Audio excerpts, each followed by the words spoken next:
vamos abrir a Bíblia em Gênesis 32.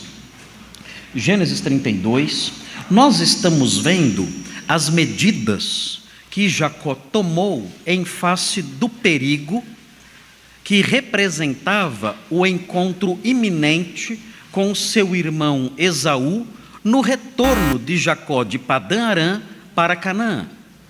Nós sabemos que Jacó estava voltando para sua terra depois de 20 anos vivendo em Padã-Arã. Ele trouxe toda a sua família, uma grande caravana, e ele estava com medo de encontrar o seu irmão. Então ele tomou algumas medidas de cautela. Ele sabia que quando ele havia partido de Canaã rumo a Padã-Arã, seu irmão tinha estabelecido, fixado um propósito no coração. Que propósito era esse? Vem aí os dias em que meu pai Isaque vai morrer. Quando meu pai Isaque morrer, eu vou matar Jacó, meu irmão. Ele tinha esse ódio contra o seu irmão, porque seu irmão Jacó havia roubado a bênção que era dele. Por isso, então, Jacó fugiu para Padã-Arã, e agora, 20 anos depois, ele está voltando, e está com medo.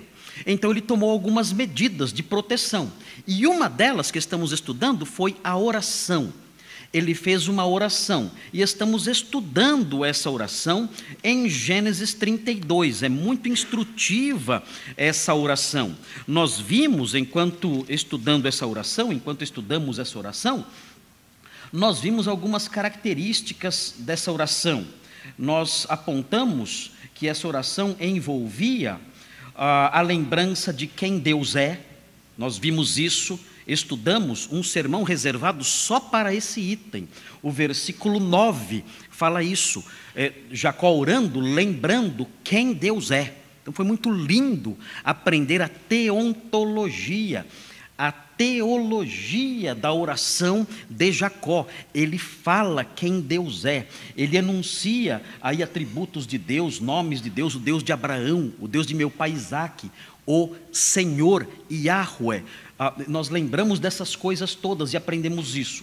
Nós aprendemos também no versículo 12, a lembrança de quem, no versículo 10, aprendemos também a lembrança de quem ele próprio era.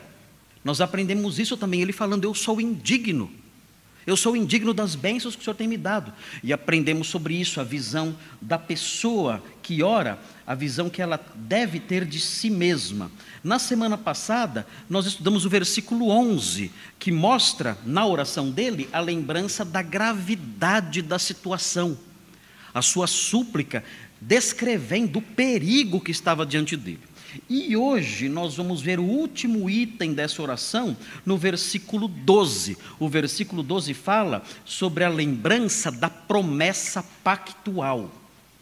Lembrem-se bem dessa expressão, gravem bem essa expressão, a promessa pactual, não é qualquer promessa, é uma promessa conectada à aliança, é uma promessa conectada a um pacto, e isso é importante distinguir. Nós vamos então fazer a leitura, Gênesis 32, veja aí o versículo 9 para que leiamos toda a oração.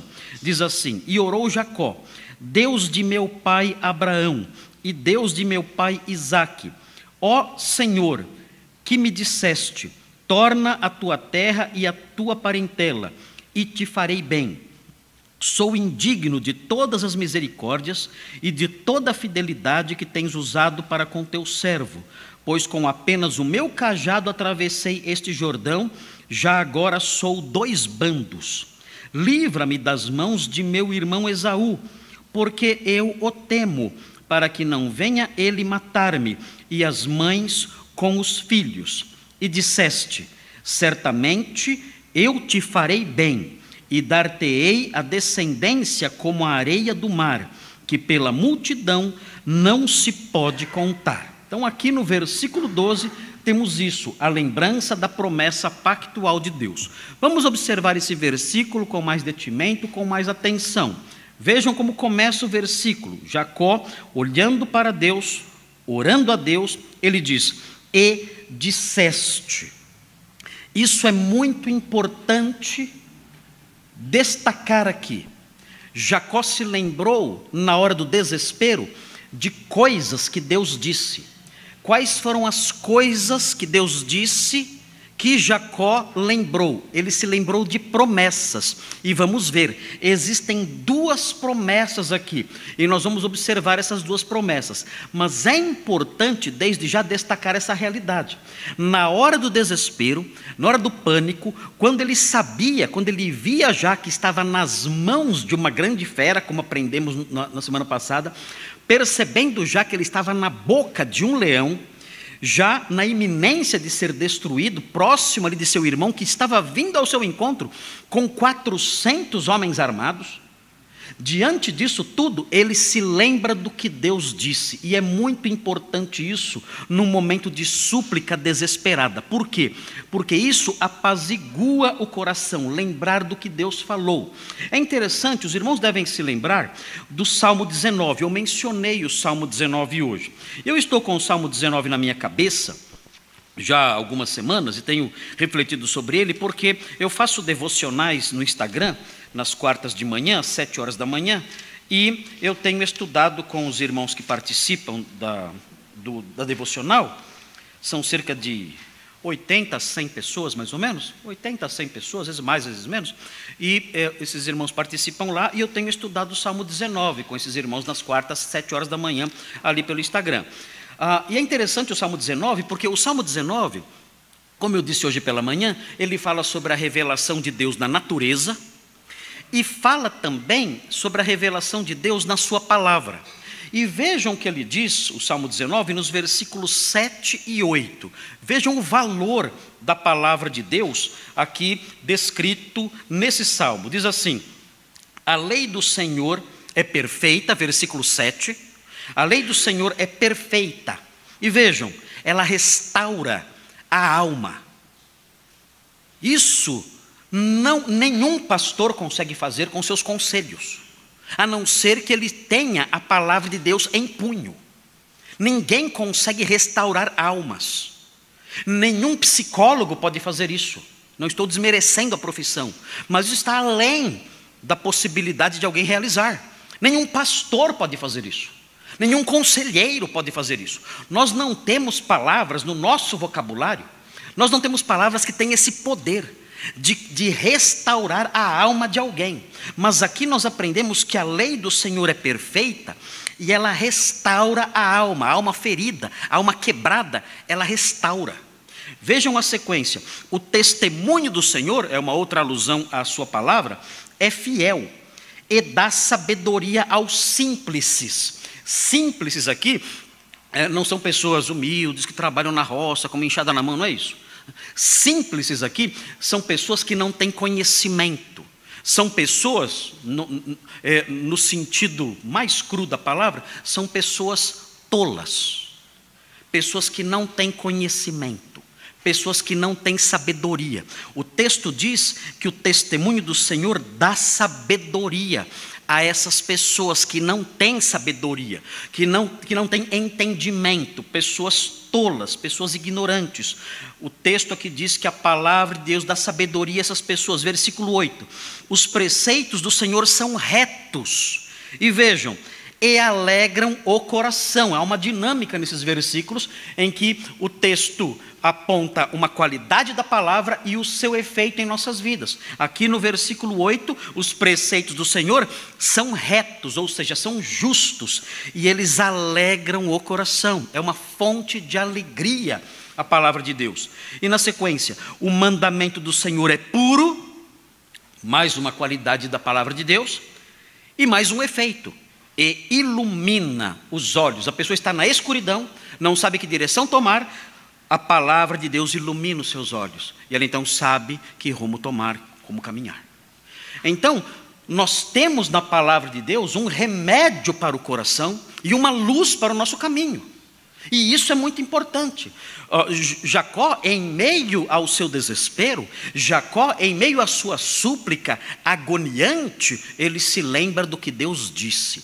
E é importante isso: Deus falou. Deus falou. Nós temos que lembrar essa realidade. Deus existe. Respondemos fortemente no nosso coração, dizemos: sim, Deus existe. Aí vem uma segunda pergunta: Ele falou? E o que nós respondemos? Sim! Esquecemos algumas vezes disso. E procuramos outras vozes. Mas é importante essa lembrança. Esse Deus que existe, falou. Resposta, nós que somos crentes. Sim, Ele falou. E aí vem a terceira pergunta. O que foi que Ele disse? O que foi que Ele falou?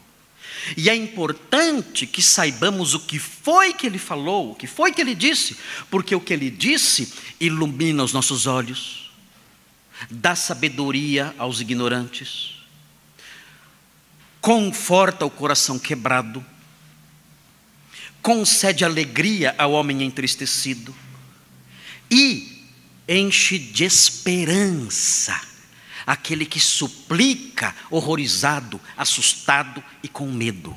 Então nós precisamos beber e beber e beber da palavra de Deus, porque isso é um divino remédio para as nossas almas.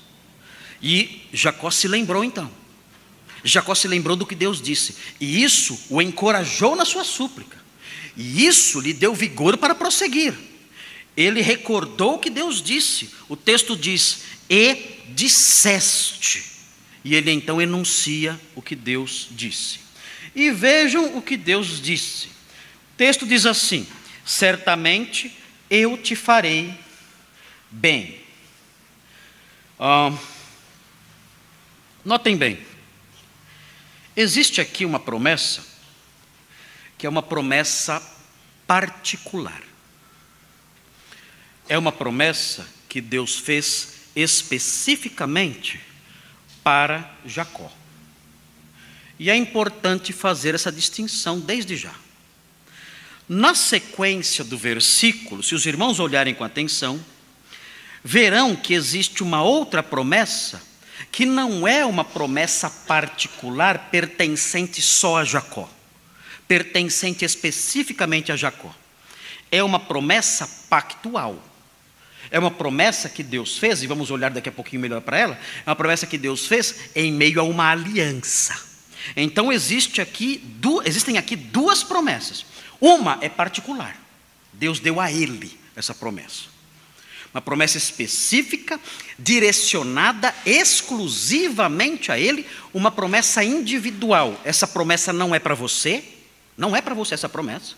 Essa promessa é para um homem chamado Jacó. Essa promessa tem um destinatário específico, tem um CPF de destinatário específico. Jacó, filho de Isaque, neto de Abraão. Este homem recebeu essa promessa. Não é uma promessa que você deve aplicar a você, pertence a ele. Temos essa promessa que diz: certamente eu te farei bem, você vai ser bem sucedido, tudo vai dar certo, eu vou proteger, vou suprir tudo, vou guardar você nessa viagem. Essa é uma promessa específica dada a Jacó. E depois vem uma promessa pactual, que estudaremos daqui a pouquinho, e a promessa pactual está aí: dar-te-ei a descendência como a areia do mar. Essa é uma promessa pactual que Deus fez já para Abraão, avô de Jacó.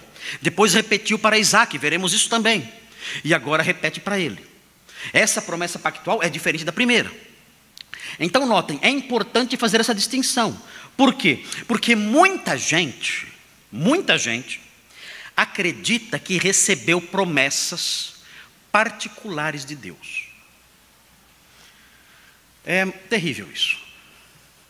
Está cheio de gente assim. E como isso acontece?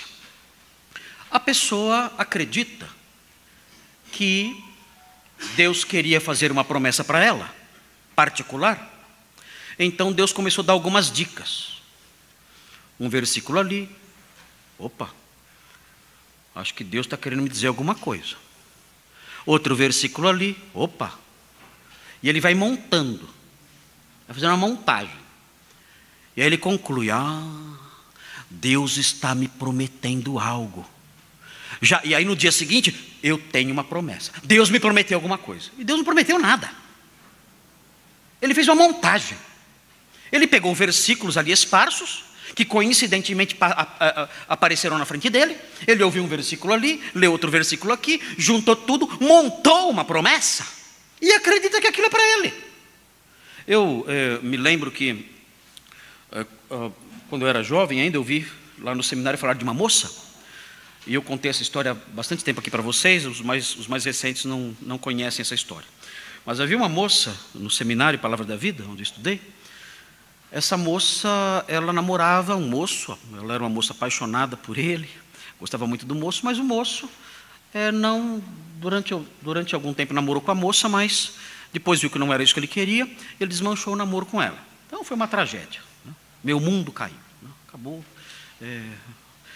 A moça lá apaixonada e o moço tendo rompido o namoro, e ela muito triste, arrasada, até que, numa manhã ensolarada, ela apareceu ali no seminário, faceira, feliz, contente, sorridente.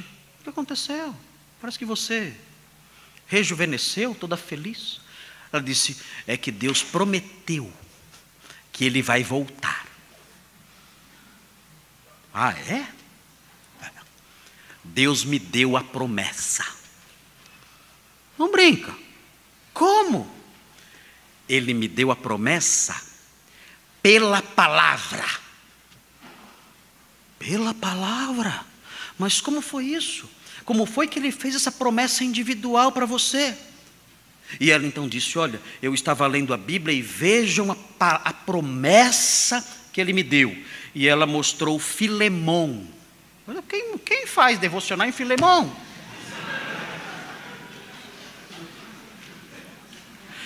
Só ela. É a única pessoa na terra que eu conheço que faz devocional em Filemão. Nunca conheci ninguém que faz isso. Mas ela fez devocional em Filemão. E chegando em Filemão, ela começou a ler Filemão, procurando a promessa de Deus para a vida dela, uma palavra de Deus para a vida dela. Chegou no versículo 15 de Filemão. E vejam o que Deus disse para ela no versículo 15 de Filemão. Diz assim, pois acredito que ele veio a ser afastado de ti temporariamente, a fim de que o recebas para sempre.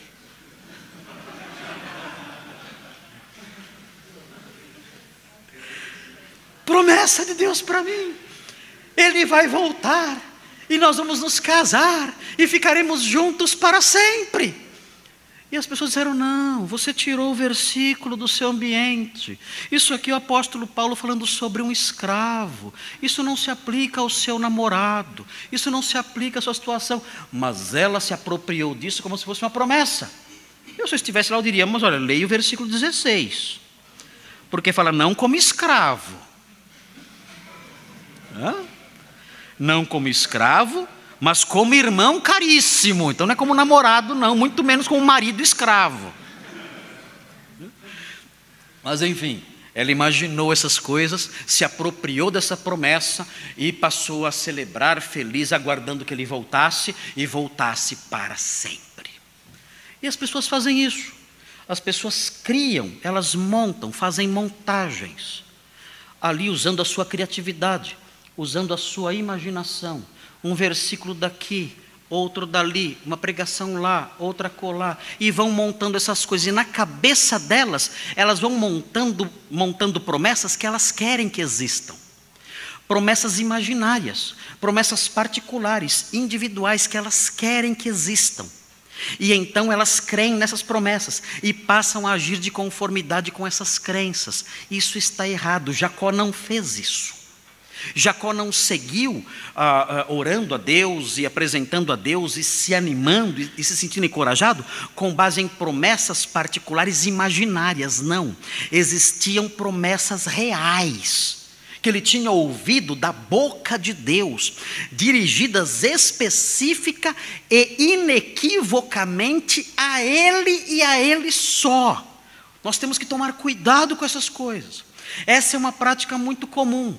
Quando nós não nos encontramos com crentes que fazem essas montagens escabrosas, essas montagens estranhas, frutos aí de mera criatividade e do desejo do coração da pessoa, montando promessas e dizendo, Deus me prometeu, Deus me prometeu. Quando isso não acontece, nós temos os famosos profetas, que fazem promessas também. Algumas semanas atrás eu vi uma notícia que saiu no Kenya Times, um jornal do Quênia, datado de 30 de abril do ano 2000. Saiu num jornal do Quênia. O que aconteceu? Um conferencista que prometia realizar grandes milagres, ele fez uma grande conferência, o nome dele, Benny Hinn. Já ouviram falar? Então ele prometeu ali que ia fazer uma semana de curas extraordinárias. E o que aconteceu então? 4 pacientes internados em estado grave num hospital queniano. Nesse dia, foram à conferência, conseguiram uma autorização em face das promessas de cura. Conseguiram a autorização e foram os 4 para a conferência. Resumo da ópera: morreram os 4 na conferência. Os 4 morreram na conferência. Então nós encontramos essas coisas. Pessoas que imaginam promessas. Pessoas que acreditam em promessas ditas por falsos profetas. E elas então seguem nessas direções. E vêm frustrações, vêm tristezas, vêm comportamentos bizarros muitas vezes, porque acreditam em coisas assim. Na realidade, Jacó agiu diferente. Ele tinha de fato uma promessa particular. Ele tinha isso. Se os irmãos olharem no capítulo 28 de Gênesis, voltando um pouquinho, os irmãos verão mais uma vez essa promessa. Uma das promessas que Deus fez a ele, que é uma promessa específica para ele, particular. E vejam, Deus diz assim em Gênesis 28, 13, fala assim, é a famosa visão da escada, e nós já nos reportamos a essa visão várias vezes, porque essa visão da escada, ela como que instrui todo o restante da história. Então diz assim, versículo 13 de Gênesis 28, perto dele estava o Senhor e lhe disse, eu sou o Senhor, Deus de Abraão teu pai e Deus de Isaque. A terra em que agora estás deitado, eu te darei, a ti e a tua descendência, promessa pactual. A tua descendência será como o pó da terra, estender-te-ás para o ocidente e para o oriente, para o norte e para o sul. Em ti e na tua descendência serão abençoadas todas as famílias da terra. Agora veja a promessa particular, individual, dele só. Eis que eu estou contigo e te guardarei por onde quer que fores, e te farei voltar a esta terra. Não eram dicas, não eram sugestões, não eram pistas. Não, era uma promessa inequívoca, clara, dirigida a ele. Ele diz, eu te farei voltar a esta terra, porque te não desampararei, até cumprir eu aquilo que te hei referido. Eu farei isso com você, eu prometo, eu, Yahweh, prometo a você, Jacó, isso vai acontecer. E então Jacó, lembrando dessa promessa individual, ele então se anima a orar a Deus, dizendo, Senhor, o Senhor fez uma promessa individual, particular para mim. O Senhor prometeu que me faria bem. E isso me enche de esperança nessa hora. Nós não temos promessas individuais, irmãos. Nós não temos. Mas nós não temos. Não existem promessas individuais para nós hoje. Mas Deus me falou, não falou não. Você montou isso na sua cabeça. Mas eu fui numa igreja, uma mulher lá falou. Irmãos, por favor. Não existem profetas hoje. O grande problema é que essas pessoas, os falsos profetas que há hoje, todos os profetas que há hoje são falsos, todos, sem exceção. Os profetas falsos que há hoje, e todos são assim, devem ser classificados assim, eles muitas vezes acertam. E isso confunde as pessoas. Eles fazem ali promessas de trabalho, de saúde, de sucesso em alguma coisa, e muitas vezes isso dá certo. Isso confunde as pessoas. Ah, Deus revelou, fez essa promessa e realmente se cumpriu. E as pessoas então ficam impressionadas com isso e passam a acreditar nessas coisas. Agora notem bem, o profeta verdadeiro, o profeta de Deus, ele acerta 100% das vezes. Não acerta 99, 90, 80, não. Ele acerta 100% das vezes. Recentemente inventaram uma teologia, isso é algo mais recente, é algo de agora, inventaram uma teologia dizendo o seguinte: olha, os profetas que existem hoje são um pouco diferentes dos profetas bíblicos, porque os profetas que existem hoje, Deus os levanta, mas Deus não garante que eles não vão errar. Então os profetas de hoje, eles podem errar. Há teólogos dizendo isso. Há teólogos dizendo isso. Os profetas de Deus, de hoje, são um pouquinho diferentes dos profetas bíblicos. E qual é a diferença? Os profetas de hoje, Deus os levanta, mas Deus não garante que eles não vão errar. Então eles podem errar. E nós olhamos e dizemos, mas espera aí. Mas um dos testes para sabermos se um profeta é verdadeiro é o fato dele nunca errar. Se eu jogo esse teste na lata do lixo, o que sobra? Como eu vou saber a diferença entre um falso profeta e um profeta verdadeiro? Se esse é o teste. Não. Mas esse teste não se aplica aos profetas de hoje. Os profetas de hoje podem acertar 50%, 70%, 80% e podem errar 20%, 30%, 50%. Irmãos, isso não existe. O profeta de Deus nunca ele erra. Mas essas pessoas, mesmo vendo profetas que acertam algumas vezes e outras erram, elas continuam acreditando nesses profetas. Irmãos, abandonem essa crença tola. Isso não existe. Os profetas, conforme nós aprendemos em Efésios 2:20, eles pertencem ao período de formação da igreja. A Bíblia fala que a igreja é construída sobre o fundamento dos apóstolos e profetas. Isso significa que os apóstolos e profetas pertencem à época do lançamento de alicerces da igreja.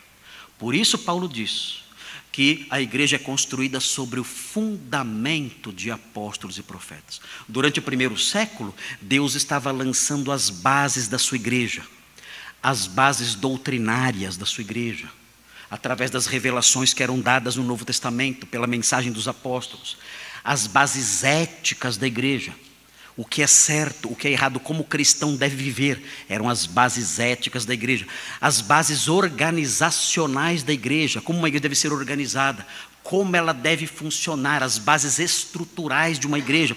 Tudo isso Deus estava lançando na época dos alicerces, quando a igreja estava sendo formada. E o texto fala, a igreja é edificada sobre o fundamento dos apóstolos e profetas. Essa fase de lançamento de alicerces passou. Se nós tivéssemos profetas hoje, a Bíblia estaria sendo escrita. Se tivéssemos apóstolos hoje, a Bíblia continuaria sendo escrita. Os fundamentos estariam sendo preparados ainda.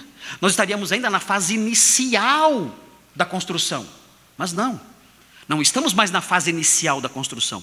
Os alicerces já foram lançados. Não temos mais apóstolos e profetas que pertencem a esse período fundamental, a esse período de lançamento de bases. Não temos mais isso. O apóstolo Paulo ensina isso, Efésios 2:20, e temos que observar essas coisas. Se alguém se apresenta diante de mim dizendo, eu sou um apóstolo, eu sou um profeta, eu vou dizer, olha, eu lamento, mas a fase de lançamentos de bases da igreja já passou. Estamos já quase no telhado. E você vem falar que constrói alicerces. Você não pode mexer nesses alicerces. Você não pode pertencer à fase de alicerces, porque essa fase de alicerces ficou para trás. Nós já temos os alicerces prontos. Não precisamos mais de apóstolos e profetas. Precisamos prosseguir na construção, tendo os alicerces já lançados pelos apóstolos e profetas. Isso ficou para trás. Então, queridos, não creiam nessas coisas. Quando alguém aparecer para você com promessas individuais, olha, o Senhor me falou isso, o Senhor me revelou aquilo, o Senhor disse que vai acontecer isso, que vai acontecer aquilo, diga muito obrigado, passe bem, até logo, mas eu não acredito em você. Porque se você se define como um profeta, eu só tenho um qualificativo para você. Você é um falso profeta. Se você se qualifica como um apóstolo, eu tenho uma qualificação para você também. Você é um falso apóstolo. Você não é um apóstolo real, um profeta real. Talvez você tenha até uma boa vontade, talvez tenha até sinceridade no seu coração, mas isso não valida o que você fala. Ah, mas já acertei tantas vezes. Não importa. O profeta verdadeiro, como eu disse, ele nunca erra, e ele pertencia a um período de lançamento de bases, de modo que não podem existir profetas hoje. Então não acreditem nessas coisas. Jacó, sim, ele recebeu de Deus uma promessa particular. Ele recebeu de Deus uma promessa individual, e creu nisso, e deveria de fato crer, porque Deus falou com ele diretamente, e disse: para você eu vou fazer isso, e de fato fez. E Jacó, na sua oração de desespero, se lembrou do que Deus disse, e se encorajou, e seguiu em frente, e foi ao encontro de seu irmão, conforme veremos em breve.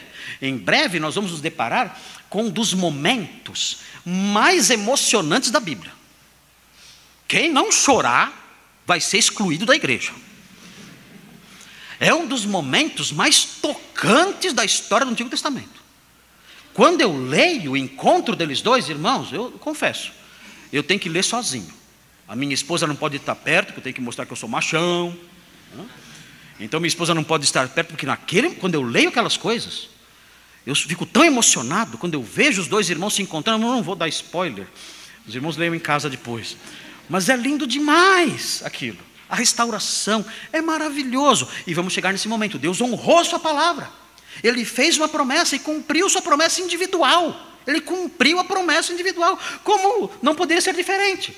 E ele fez isso. E é maravilhoso ver isso. E nós vamos chegar nesse momento, que é um dos momentos mais emocionantes de toda a Bíblia. O mais emocionante vem mais tarde. Que daqui a alguns anos vamos chegar lá. É o momento em que José se revela aos seus irmãos. Meus irmãos, haja coração. Meu Deus. É de matar. Essa semana eu fiz uma leitura do livro de Gênesis e cheguei nessa parte. Irmãos, eu abri o berreiro pela 10ª vez. Eu fiquei até com raiva, Marcos. Não é possível, rapaz. Você lê esse texto, você é criança. E não tem uma vez que você não lê esse texto e abre o berreiro, como dizia minha avó, né?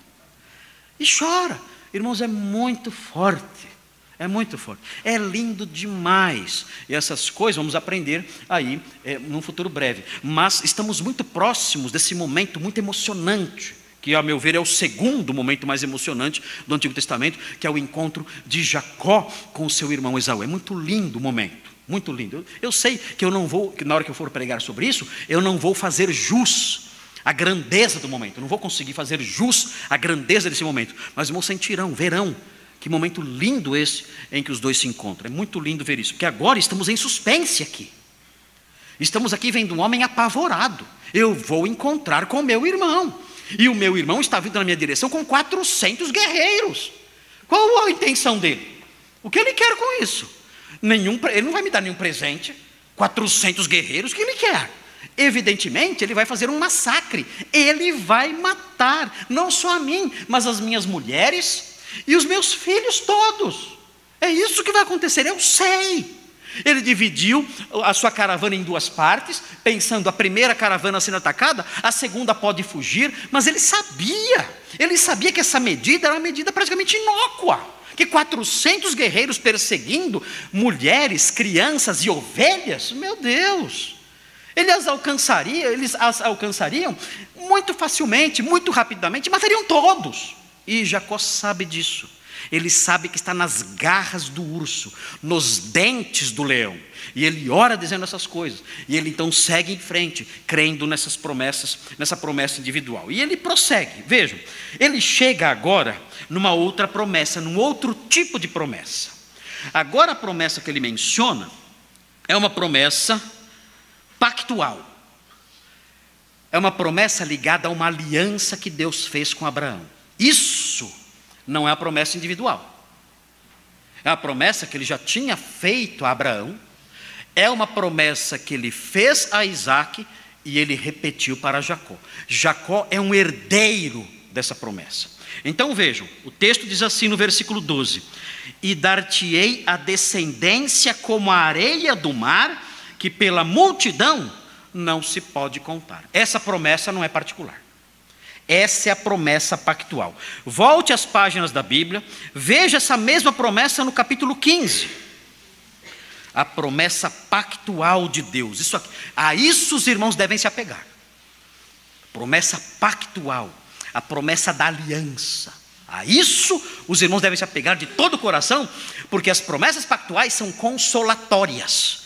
Vejam aí, capítulo 15, versículo 5, diz assim: então conduziu-o até fora, Deus levando Abraão para fora, e disse: olha para os céus e conta as estrelas, se é que o podes. Aqui em São Paulo dá para fazer isso.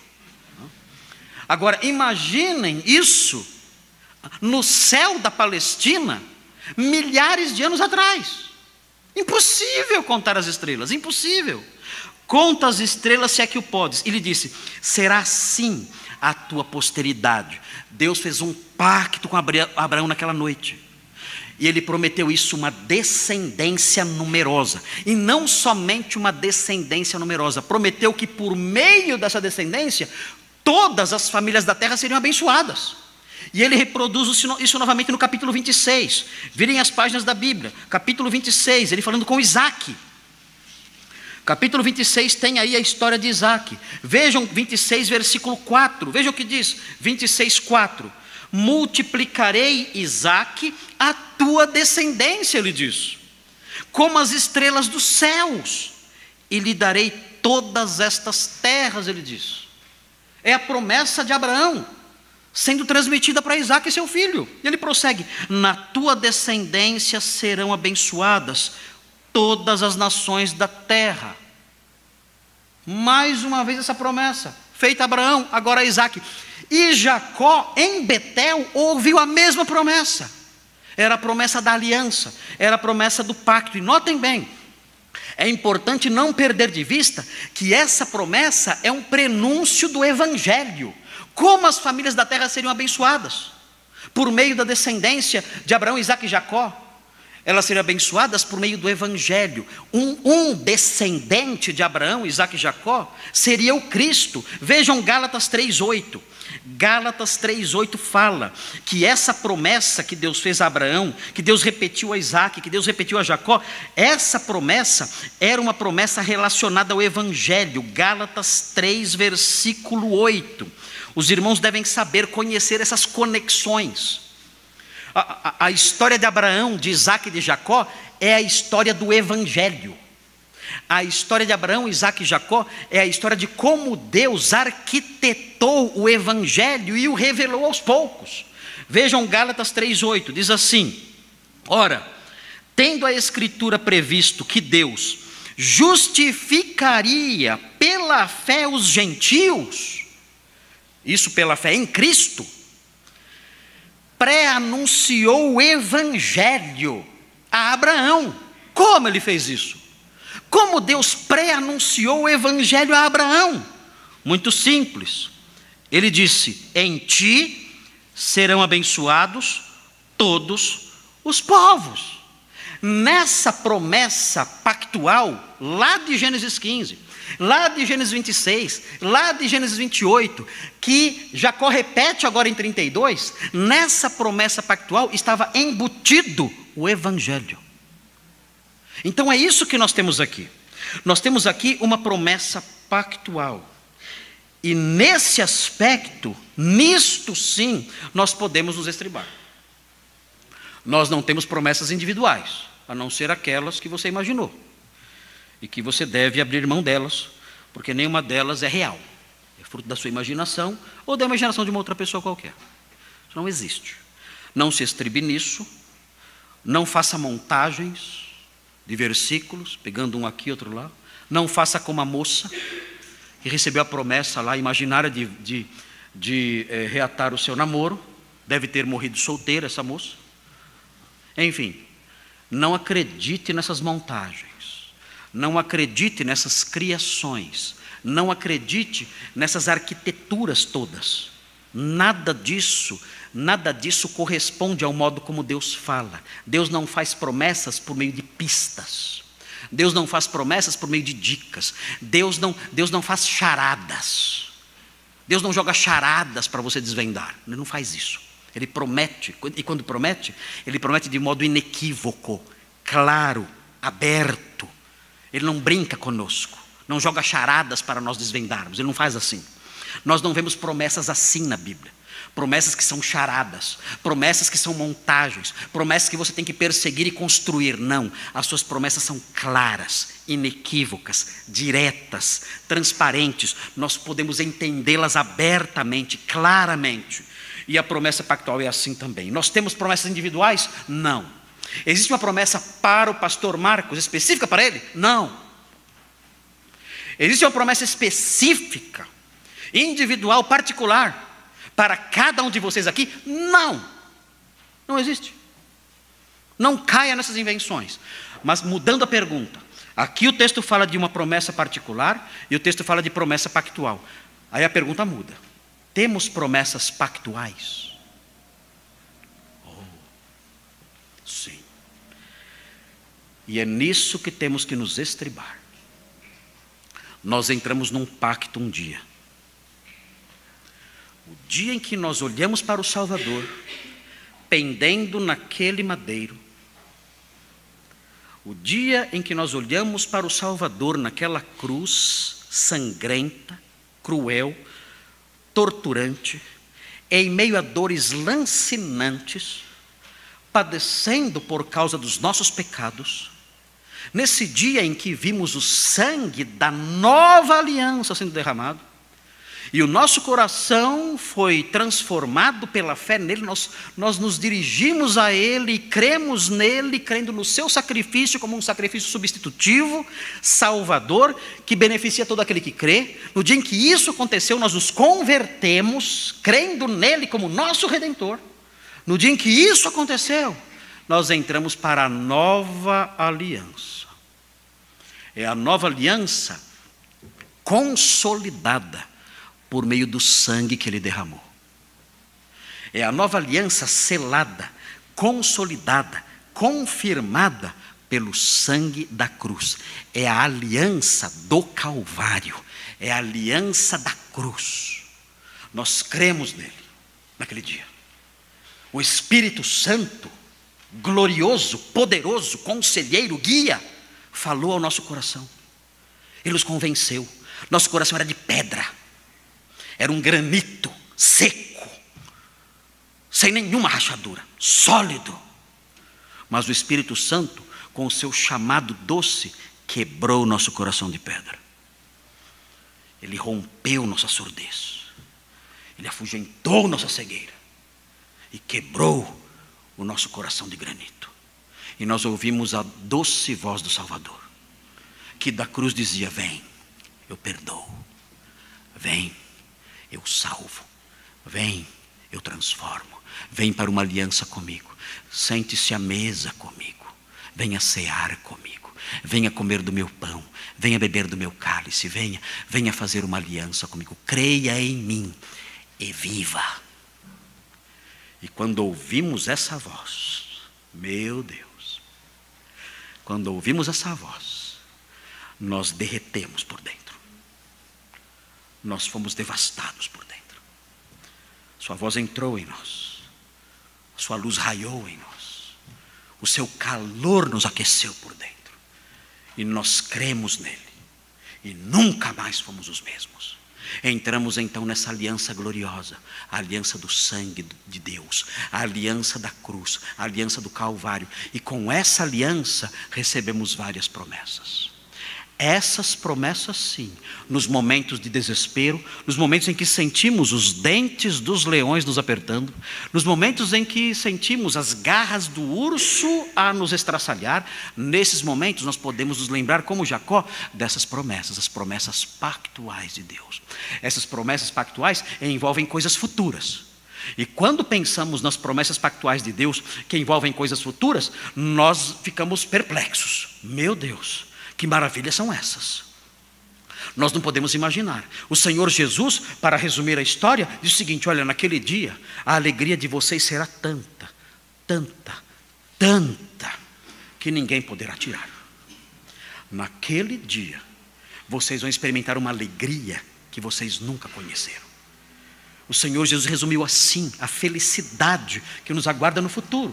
A nós que entramos nessa aliança pactual. Mas existem promessas conectadas a essa aliança pactual que não são futuras. Há promessas conectadas a essa aliança pactual que são presentes, que são para agora. E eu quero apontá-las para vocês. Quais são essas promessas? Essas promessas que pertencem não ao indivíduo, não a uma pessoa só, não ao Marcos, ou ao pastor Nicolas, ou ao pastor Thomas, enfim, não. Mas ao povo de Deus em geral, aqueles que pela fé em Cristo entraram para essa aliança. Quais são as promessas presentes para agora, não as futuras são gloriosas demais, gastaríamos um mês falando sobre elas, mas as promessas presentes, as promessas pactuais atuais, que se cumprem agora naqueles que pertencem a essa aliança. Quais são? Eu elenquei algumas aqui. Primeira delas, veja aí na sua Bíblia, o Senhor prometeu ao seu povo, aqueles que entraram numa aliança com Ele pela fé no sangue da cruz, Ele prometeu a sua presença constante e cuidadora. Vejam Hebreus 13:5, rapidinho, olhem rápido para isso, nosso tempo está correndo. Veja o que o texto diz, são promessas pactuais. Se você é crente, ela é sua, essa promessa é sua, é uma promessa pactual, é uma promessa da nova aliança. Veja o que ele diz em 13:5, Hebreus 13:5, ele diz assim: seja a vossa vida sem avareza, contentai-vos com as coisas que tendes. É o contrário da teologia da prosperidade, é o oposto. A teologia da prosperidade fala o quê? Não fique satisfeito com o que você tem. Os falsos profetas ensinam o avesso do que a Bíblia ensina. Aqui o texto fala, não vivam uma vida de avareza, contentai-vos com as coisas que tendes, porque Ele tem dito, e aí vem a promessa pactual, a todo crente, a você, a todos nós, não é a promessa individual, é a promessa da aliança, a promessa para o povo que pertence à aliança. Diz assim: de maneira alguma te deixarei, nunca, jamais te abandonarei. Irmãos, eu preguei sobre esse texto há um tempo atrás, e assim, essa parte do texto, de maneira alguma te deixarei, nunca jamais te abandonarei, essa construção tem 5 negativas. Essa construção é uma construção forte, e é impossível que essa construção seja mais forte do que é. Essa construção diz: não, de modo nenhum, não te deixarei, não te abandonarei. Ele fala 5 vezes, em 2 linhas, que não vai nos abandonar. 5 vezes, em 2 linhas. Não, de jeito nenhum, não te deixarei, e não te deixarei. Irmãos, não há promessa mais forte do que essa. O Senhor está conosco, cuidando de nós. Você não está sozinho, é uma promessa pactual. Nós temos que nos apegar a isso. O Senhor está conosco. Os problemas podem vir, os dentes do leão podem ser cravados em nossa carne, estarmos nas garras do urso feroz, como estudamos na semana passada, o verbo que evoca essas ideias. Mas aqui nós temos uma promessa que se aplica a todo crente: haja o que houver, eu estarei com você, eu vou lhe dar forças. Se eu não livrar você, e isso depende da minha vontade, se eu não livrar você, eu vou lhe dar forças para prosseguir e para perseverar, mas eu estarei com você, eu não vou te abandonar, nunca, não.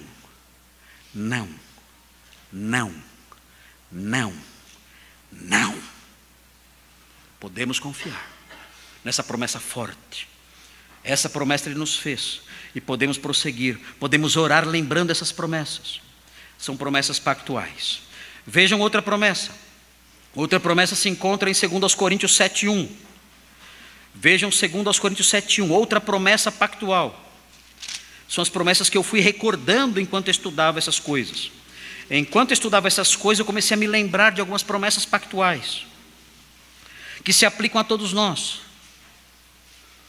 2 aos Coríntios, capítulo 7, versículo 1, diz assim: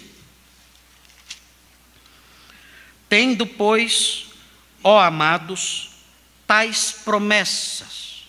E aí vem a pergunta. Que pergunta vem aqui? Quais? Tendo, pois, ó amados, tais promessas. Ele prossegue: purifiquemo-nos de toda a impureza, ele diz. Mas que promessas são essas?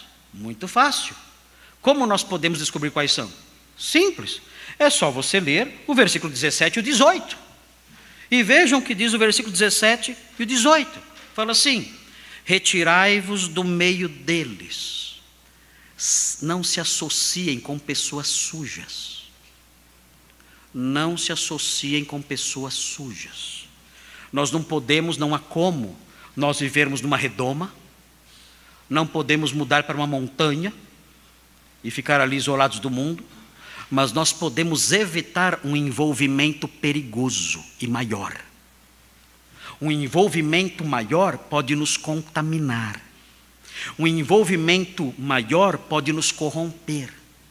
Então nós temos que ser cautelosos. A Bíblia, o Novo Testamento sempre diz isso: olha, em face de homens extremamente perversos, fuja dessas pessoas, porque uma aproximação muito intensa pode corromper você.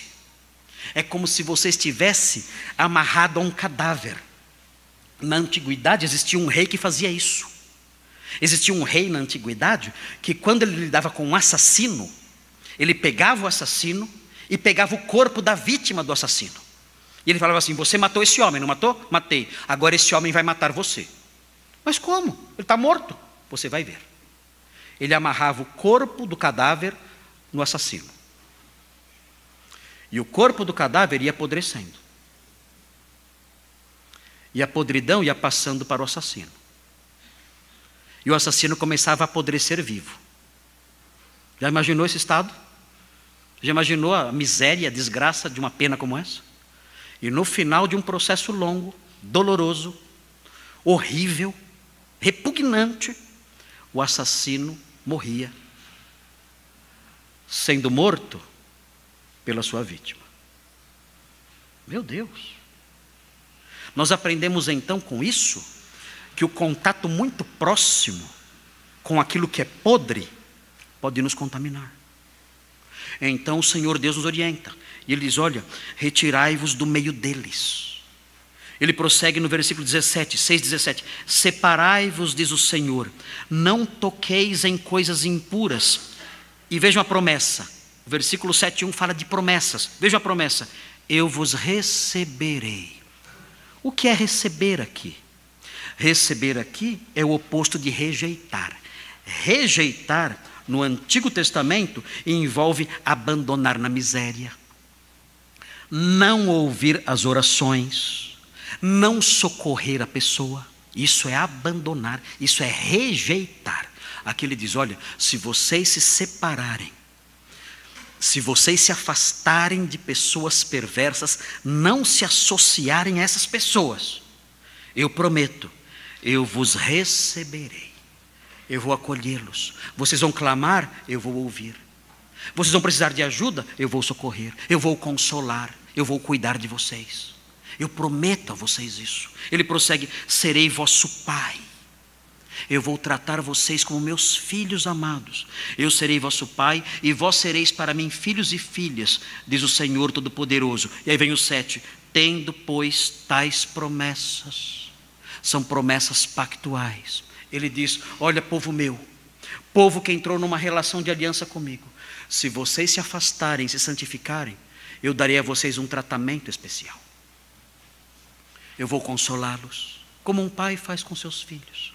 Eu vou alimentá-los, como um pai faz com seus filhos.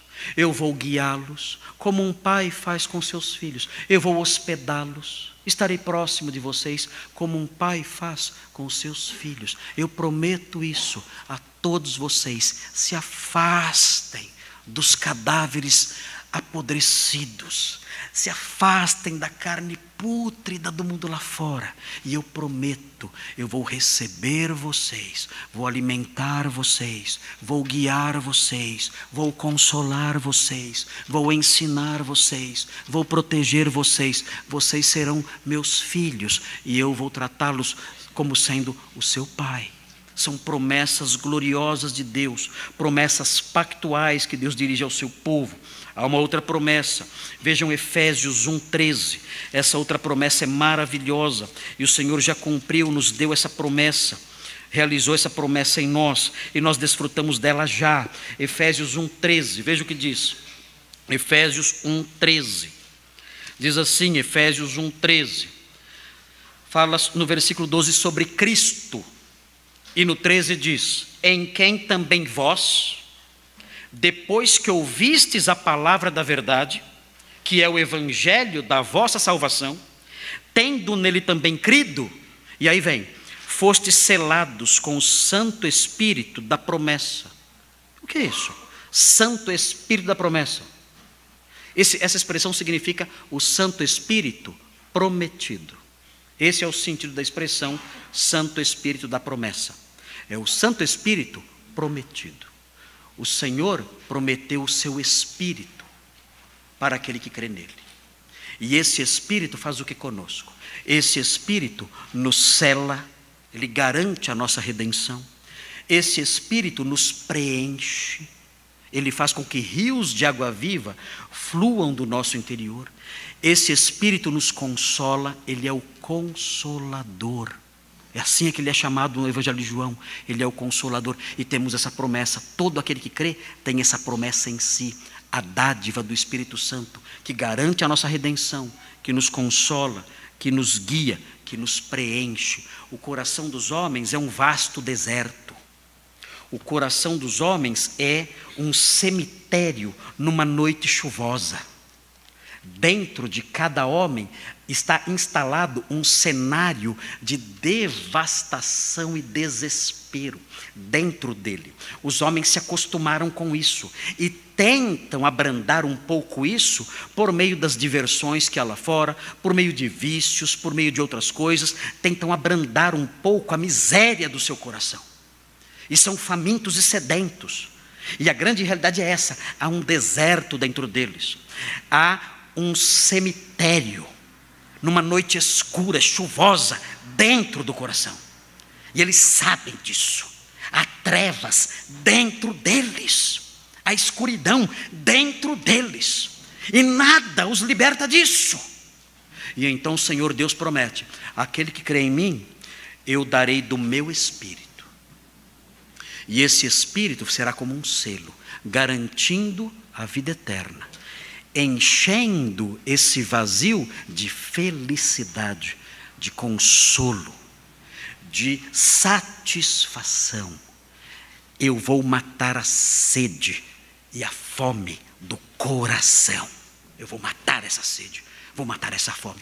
É a promessa pactual de Deus a todo aquele que crê no Cristo que selou a aliança com seu sangue no Calvário. Nós temos essa promessa e podemos seguir em frente. Nas nossas orações de desespero podemos dizer, Senhor, o Senhor me deu o seu Santo Espírito. Ajuda-me para que Ele me console, para que Ele me guie, para que Ele me sustente. O seu Espírito está em mim, o seu Espírito habita em mim. O seu Espírito me garante uma vida ao seu lado para sempre. O seu Espírito garante uma herança para mim. Senhor, eu peço que esse mesmo Espírito que me concede todas essas coisas, seja agora, nesse momento, o meu consolador. Porque eu estou abatido, eu estou com medo, eu estou triste, estou deprimido. Vem me consolar, vem me socorrer. O Senhor prometeu o seu Espírito e já me deu quando eu criei. Eu peço que esse Espírito atue e ministre ao meu coração nessa fase difícil, de medo, de dor que eu estou passando. Nas nossas súplicas podemos lembrar das promessas pactuais de Deus e seguir em frente. E existe algo mais que Deus prometeu. É a última coisa, pelo menos a última coisa de que eu me lembrei, enquanto fazia esse sermão. Vejam 1 Timóteo 4:8.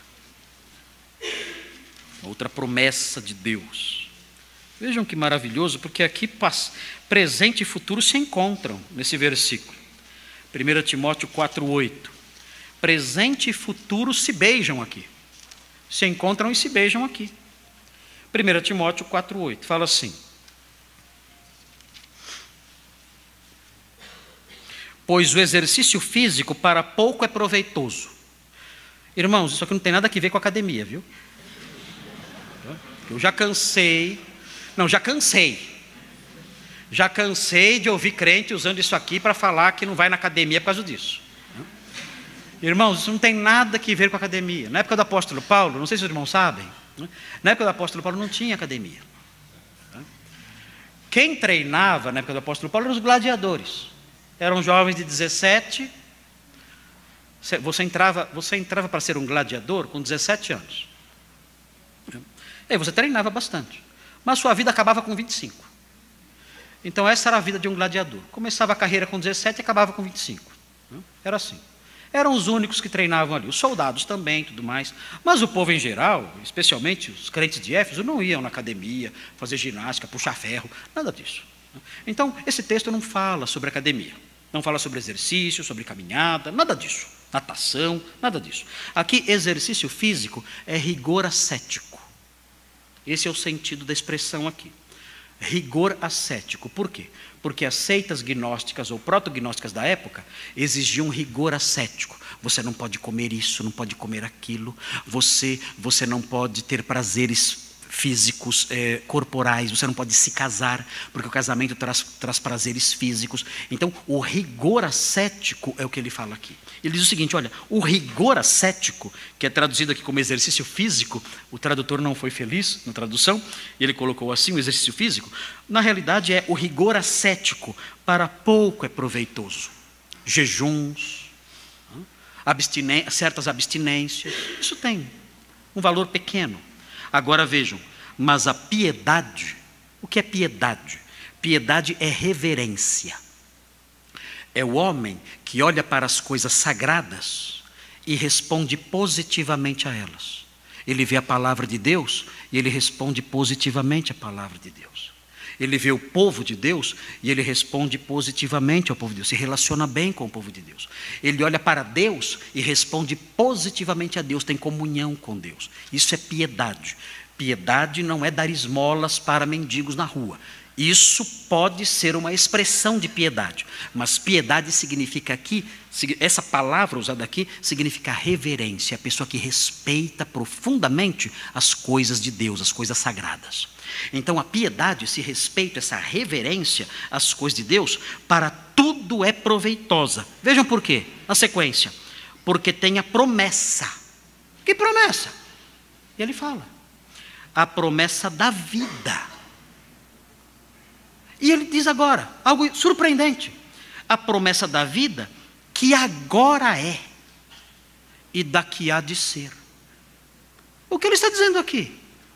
Que a nossa vida, a vida que Deus dá àqueles que pertencem a Ele, aqueles que são piedosos, que olham para as coisas de Deus e se curvam diante delas, essa vida que Ele promete a essas pessoas começa agora. É a promessa que Ele dá.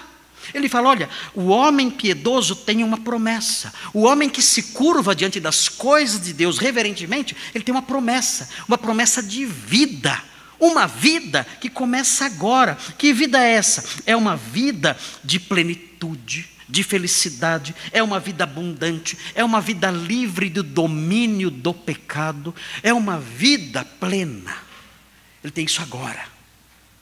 O homem piedoso, esse homem reverente que se curva diante das coisas de Deus, o homem do pacto, o homem que entrou para a nova aliança, ele tem a promessa de vida, a vida plena, a vida de satisfação, a vida longe da fome no coração, a vida longe da sede na alma. Ele tem uma vida plena, ele é realizado, ele é feliz, ele tem luz dentro dele, ele é alimentado espiritualmente, ele tem uma vida uma vida abundante, e essa vida se estende para a eternidade. A vida eterna dele começa agora.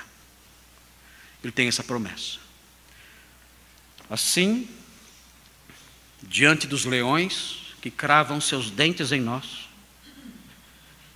e nas súplicas que fazemos quando estamos já nas garras de um urso selvagem, nós podemos, como Jacó, lembrar das promessas pactuais de Deus. Senhor, o Senhor me prometeu vida, uma vida plena, uma vida livre de sede e fome. E eu quero pedir que em meio a essas dificuldades terríveis e medos, temores, terrores que me assombram, eu quero pedir que o Senhor me ajude a experimentar dessa vida plena, dessa vida abundante, dessa vida livre que o Senhor prometeu àqueles que entraram numa aliança contigo. Nós podemos orar assim, quando sentimos os dentes dos leões cravados em nossa carne, como quando Jacó sentimos o terror do inimigo ao nos alcançar. Nós podemos orar dessa forma e seguir em frente.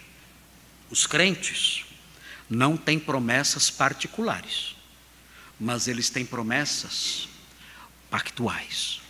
E essas promessas são suficientes para sustentá-lo quando o inimigo se aproxima. E os incrédulos? Triste. Pode parecer crueldade dizer essas coisas. É difícil. O pregador muitas vezes corre o risco de ser cruel no que ele fala. Mas se você é incrédulo, você não tem promessa nenhuma. Nenhuma. Você não tem nenhuma promessa particular. E você não tem nenhuma promessa pactual. Nada. E uma vida sem promessas é uma vida sem esperança. Você entende agora? Porque você é tão infeliz, entendeu? Os remédios e as terapias, lamento dizer, não vão ajudar. Eu garanto a você, os remédios e as terapias não vão ajudar. Os remédios e as terapias são água salgada, não vão matar a sua sede. Só tem esperança, felicidade, vida plena quem tem as promessas. E você, incrédulo, não tem nenhuma. Meu Deus, como você é infeliz. E você sabe que é infeliz. Você finge que é feliz, mas você sabe que não é. Terrível isso. Mas eu não tenho só uma palavra tão dura para você, porque na verdade, pensando bem e vasculhando a palavra de Deus e refletindo sobre ela, nós encontramos algumas luzes que podem te ajudar. O que estou dizendo? O que estou dizendo é que existe uma promessa para você, mas é uma promessa condicional. E eu vou terminar lendo essa promessa para você. O que é uma promessa condicional? É uma promessa que se cumpre se você... E aí vem a complementação bíblica. Eu vou apontar para você. Essa promessa condicional, que pode se cumprir em você, uma das suas expressões está em João 7. É uma das expressões dela. Há outras expressões dela. Ela é uma só e mesma promessa. Mas uma de suas expressões está em João 7. Eu vou ler para vocês para terminar o nosso sermão de hoje. João 7. Diz assim, João 7, 37. É lindo demais isso aqui, muito lindo. Eu espero que você que é incrédulo e que tem dentro de você um deserto, um cemitério numa noite chuvosa, eu espero que você que está com fome, com sede, se apegue a isso com todas as suas forças. Diz assim, Jesus falando, João 7,37. No último dia, o grande dia da festa, levantou-se Jesus e exclamou: se alguém tem sede, venha a mim e beba. Você tem sede? Aqui está a resposta. Não é maravilhoso isso? Se alguém tem sede, é você. Ele está falando com você. Olha isso. Aqui, ele está falando com você agora. Você que está com sede. Isso é maravilhoso demais, é a saída. Você encontrou. Você encontrou o poço. Você encontrou a fonte. Você encontrou o lago. Veja, está aqui. Se alguém tem sede, sou eu. Ele está falando comigo. Se alguém tem sede, venha a mim e beba. Como? Como eu posso ir a ele e beber? Ele responde no versículo 38. Quem crer em mim, isso é ir a ele. Isso é ir a ele. Quem crer em mim, como diz a Escritura, do seu interior fluirão rios de água viva. Quem crer em mim nunca mais terá sede, porque haverá um rio transbordante, borbulhante, correndo dentro dele. Alguém tem sede? Venha. Venha. Eu não vou te dar um copo de água. Não. Uma garrafa? Não. Você tem sede? Quer que eu lhe dê uma garrafa de água? Não. Você tem sede? Venha. Eu lhe darei rios. Eu lhe darei rios. Vem. Vem. Vamos orar.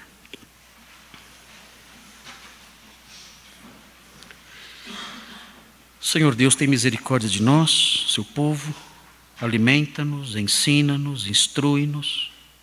Não nos deixe levar por invenções, por criações, pela imaginação dos homens, pela criatividade das pessoas. Somos o seu povo, instruídos pelo seu Espírito. Ajuda-nos a olhar para a sua palavra e dela nos alimentar. Que ela seja a fonte do nosso conhecimento. Que não nos deixemos levar por imaginações, por criações, pelo fruto da criatividade dos homens, mas que ela e ela só seja a fonte de todo o nosso conhecimento e a bússola para que saibamos que direção tomar e como agir. Dá ao seu povo isso, maturidade, para que nas horas em que sentirmos a ameaça do leão, possamos orar como Jacó, lembrando das suas promessas, que nos consolam e nos ajudam a prosseguir, seguindo em frente, confiantes, cheios de esperança e de paz. Ajuda-nos nisso. Queremos também pedir por aqueles que não têm promessa alguma. Queremos pedir que eles olhem para essa palavra condicional de Jesus e possam correr para os braços dele ainda hoje, possam crer nele e ter em seu interior rios de água viva. Abençoa, Senhor, que o seu Santo Espírito ministre essas coisas no coração de todos. Sem a ministração dele, somos como lenho seco. Por isso pedimos que o seu Espírito aplique tudo isso a cada um de nós de acordo com a nossa necessidade. Vem nos consolar, vem nos encorajar, vem nos preencher, vem nos alegrar e, aqueles que não te conhecem, vem salvar e alimentar. Pedimos essas bênçãos em nome de Jesus. Amém.